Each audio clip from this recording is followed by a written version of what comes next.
He has personally worked with more than 100 institutes in India and abroad to help them out with their alumni relations. Within 5 months of launch of Alma Connect, the company was selected by IIM Ahmedabad amongst the top 10 startups of the country and was invited for incubation in the campus. IIM Ahmedabad remains one of the key investors in his company. Swapnil is also frequently invited to college campuses to interact with students over entrepreneurship. He is considered one of the upcoming young entrepreneurs of India and has been listed by Sultra HR as one of the 100 companies to watch out for. Swapnil. So, I'm really excited to speak today. One reason being, at least 50% of the speakers have already stressed on the value of the topic I'm going to speak about. To be honest, I was able to start a company in software technology after 1 year of graduation because of the help I got from my alumni. No doubt whatsoever that there is tremendous value in having a strong alumni network, not just for the institute, but for the alums and the students also. The following is based on real data and statistics that we have collected over 4 years, working very closely with more than 100 institutes. Institutes spanning from the finest in India like IIT Delhi, St. Stephen's, to geographically widespread across 16 states that we are working with.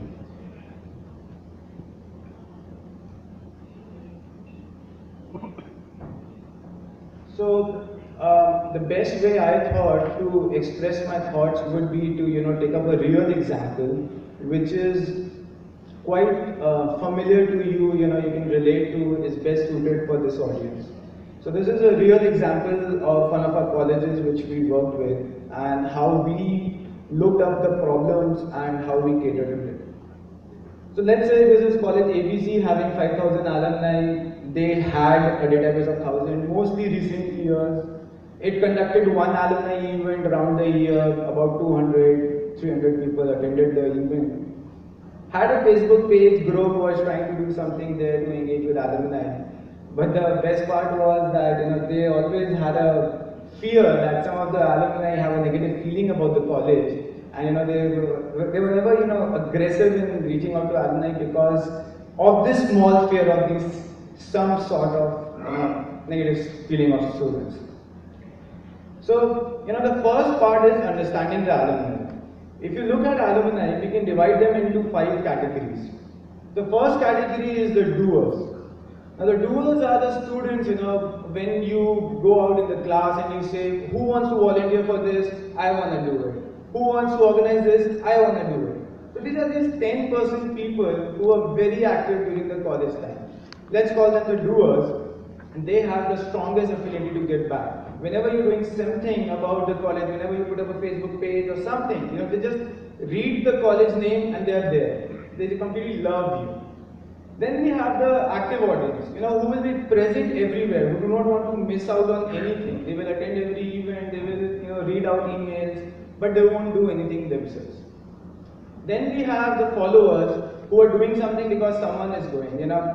Is he going to the event? If yes, okay, I'll also go. Then we have the loners. They want to be, they do not want to interact with anyone. They want to be just they are. Just leave them aside.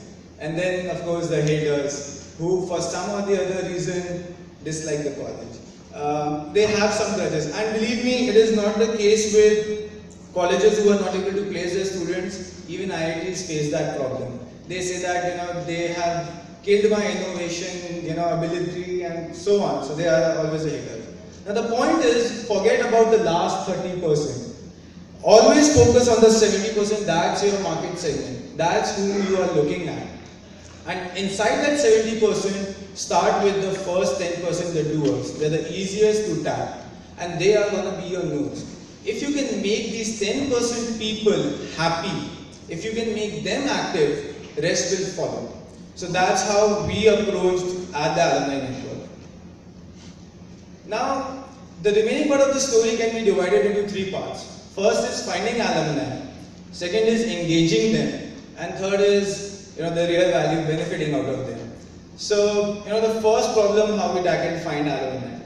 Now, the first thing we did was set up a website which, brings out the college proud feeling, the best image that we can pull out from the college, which, makes us feel proud of the college.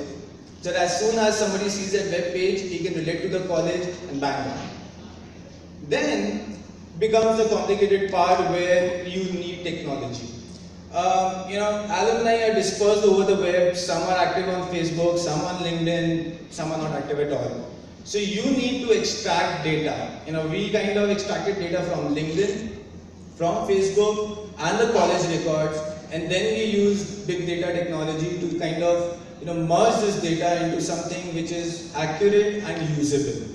There will be a lot of overlapping, which information is most updated. There are a lot of complications that can be handled only through algorithms. So that's how we went and created the basic master database where you have some usable information. This is how we kind of projected the information, organized in using the LinkedIn and Facebook. But another challenge is, okay, fine, we've done this exercise once. What about 3 months down the line? People are continuously changing their information.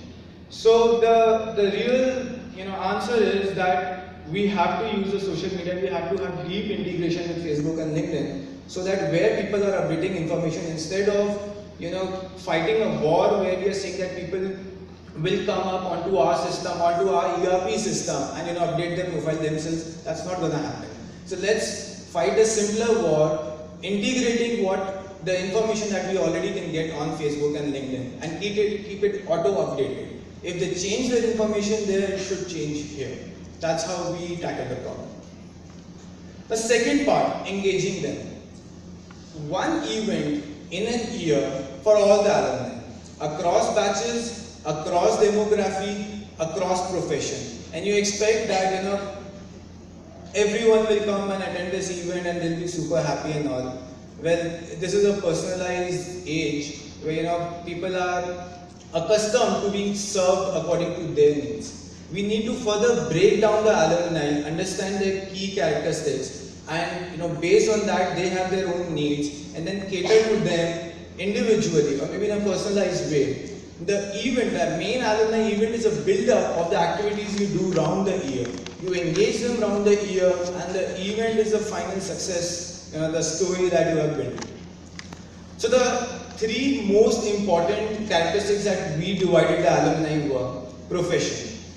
People who are entrepreneurs think differently. People who are doing job and which sector, which industry they are in, they think differently. You organize a small event for one sector, saying that people from sales and marketing, this is an event catered to them, and you see the result. You will see more engagement happening here rather than a generic event. Second is demography. So now this is one of the alums from GCD Coimbatore actually started a network on Alma Connect, and this is real data. So you see a very good percentage of people in the south, and then spread across the map. I was not able to pick up a screenshot of the USA. There are a lot of people living in the US also. Now, event in Coimbatore again will not attract people from different geographies. So, and there is one more important point, that misconception most of the colleges have.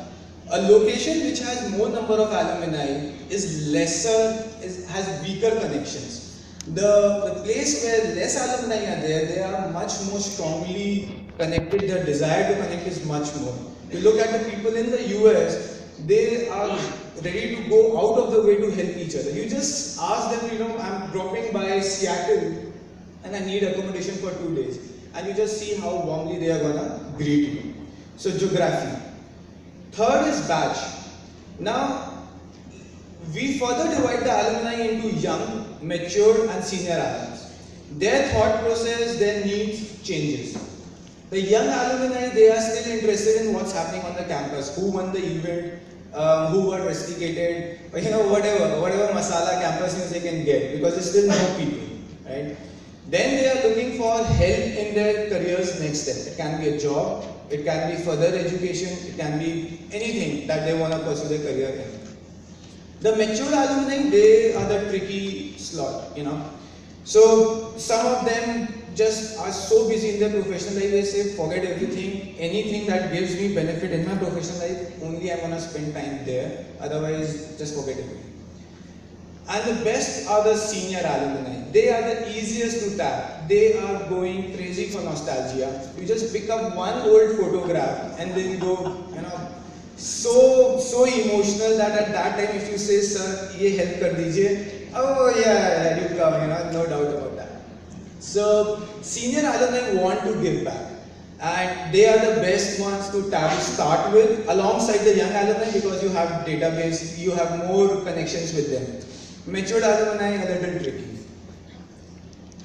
So again, taking an example on engagement, GCT Coimbatore network itself. So one gentleman, he passed out in 68 and he put up a picture of the volleyball team that won a tournament at that time. And I can't tell you the happiness that was spread across, batches, how happy they were just looking at this picture. Then somebody pulled up a picture of the founding stone of GCT Coimbatore. Now a rare picture, right? One of the batchmates would be having it, but it is a value add to everyone. So as I said, different alumni, different needs. For the senior alumni, it's nostalgia. Then the young alumni, jobs. Now, how about listing the companies where alums are already working and giving them an access to speak to someone who's working in that company, not only for mentoring, but also to just send him the resume, ask him for some kind of referral or something. So stressing on the point that personalized, we have to cater to the alumni in a personalized manner. Now the ice cream part, how to benefit through alums. The first part is better corporate relations. Now alumni keep on switching companies and there's a very good chance that if some company has already hired our alum, we would be able to convince that company to come and hire more people from the same college. So we believe that this is a must thing, the best ROI, that establish contact in each and every company where alum is connected, where alum is working. And chances of conversion rate is very, very high in those companies. Second, most of the colleges are not aware of the success that alums have achieved. The statistics that we can pull out from alumni data and use them in branding. And we believe that in education sector, nothing is more powerful than a result-oriented approach. Like, this happened when you studied at the college. Third is a point which has been stressed upon by some other speakers also. 1:50 is the best ratio that we can expect as a student, a faculty to students, and faculty are more oriented towards academia.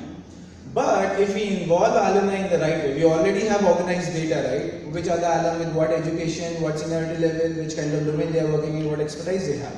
If we can use alums as a one-to-one mentor for students, it's gonna be great.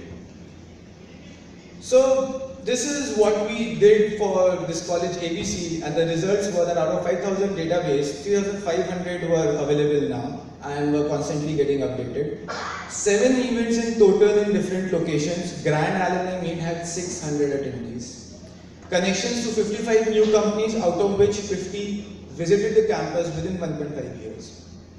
About 125 final year students received one-on-one mentoring from alumni. And 25 plus alumni success stories filtered out. 10 alumni were also involved in admission process in helping getting referrals from the alumni. So this is it. More than happy to chat further or any other.